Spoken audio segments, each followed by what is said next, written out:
आप कितना भी ज्ञानी क्यों ना हो, अपने ज्ञान को उन्हीं लोगों में बांटिए जो सुनने के लिए, समझने के लिए और पाने के लिए तैयार हो।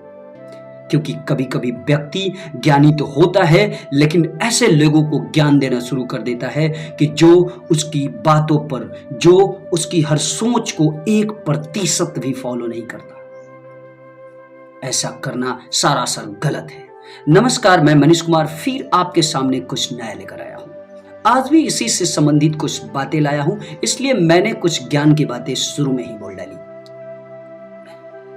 आज कबीर दास के 3 दोहे आपके सामने रखूंगा और इस दोहे में कबीर दास ने क्या बताया है, आप ध्यान से सुनेंगे तो प्रत्येक शब्दों में कुछ ना कुछ सीखने को जरूर मिलेगा। मैं आपको बता दूं कि ब्रज भाषा, जिसे कुछ लोग खिचड़ी भी कहते हैं, कुछ लोग इसे अवधी भी कहते हैं, इस अवधी भाषा, ब्रज भाषा में रामचरितमानस तुलसीदास ने भी लिखा था और ऐसे बहुत से हजारों हिंदी जगत के ये लेखक और कवि हुए जो इस भाषा को बुलंदियों तक पहुंचाने में कोशिश किए। और हालांकि उस जमाने में ये भाषा सर्वोपरि और उत्तम और सबसे ऊपरी, भारत में सबसे ऊपरी छोर पे थी, लेकिन जैसे जैसे हिंदी का उत्पत्ति हुआ वैसे वैसे इस भाषा को लोग इग्नोर करना शुरू कर दिए। लेकिन याद रखें, भले इस भाषा का प्रयोग आज लोग कम करते हो, लेकिन इसके शब्दों में लिखे गए जो कुछ भी है वो आज भी उतना ही इंपॉर्टेंट है जितना उस जमाने में हुआ करता था। तो चलिए, कबीर के इस 3 दोहे से क्या सीखने को मिलता है आपके सामने रखता हूं। आप खुद देख लेंगे, समझ लेंगे, सुन लेंगे।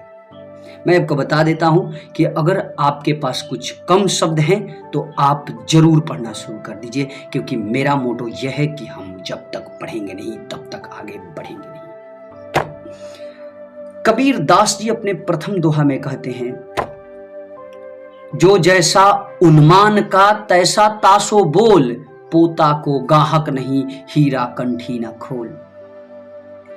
जो व्यक्ति जैसा व्यवहार पसंद करता है उसके साथ वैसा ही बोला जाना चाहिए, उसके साथ वैसा ही व्यवहार करना चाहिए। यहां इसमें एक एग्जाम्पल देते हैं कि अगर किसी व्यक्ति को कांच पसंद ना हो तो उसे हीरा बेचकर क्या फायदा, वो हीरा कैसे खरीद सकता है। इसलिए यह बात 100% सही है कि जिस व्यक्ति को जैसा व्यवहार पसंद है वैसा ही उसके साथ हमें व्यवहार करना चाहिए। अपनी दूसरी दोहा में क्या बोलते हैं, आप ध्यान से सुनिए। जब गुण को गाहक मिले तब गुण लाख बिकाए, जब गुण को गाहक नाही कौड़ी बदले जाए। इस दोहे में कबीर कहते हैं कि जब किसी गुण को समझने वाला गूढ़ी व्यक्ति ही मिल जाए तब उसके गुण का मूल्य बढ़ जाता है, और जब गुण के समझने वाले व्यक्ति ना मिले तो वो कौड़ी बदले जाए, यानी कि उसका कोई कीमत ही नहीं होता है।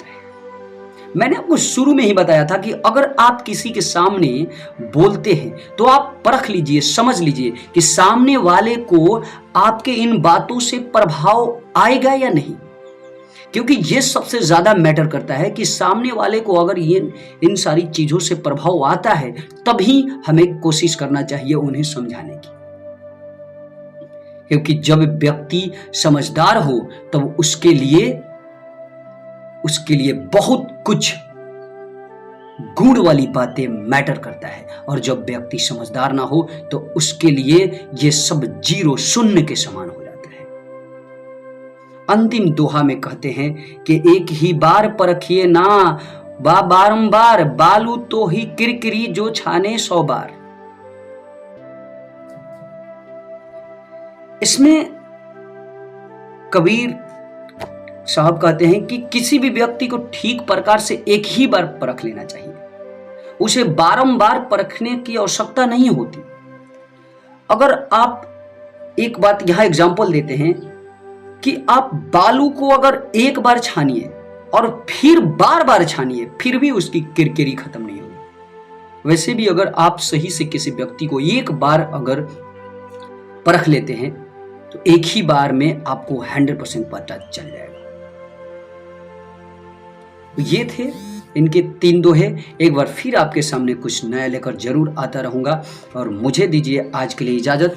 और बढ़ते रहिए। अगर आप चैनल पर नया हैं तो इसे सब्सक्राइब कर दीजिए और साथ ही साथ बेल आइकन को भी दबा दीजिए। नमस्कार।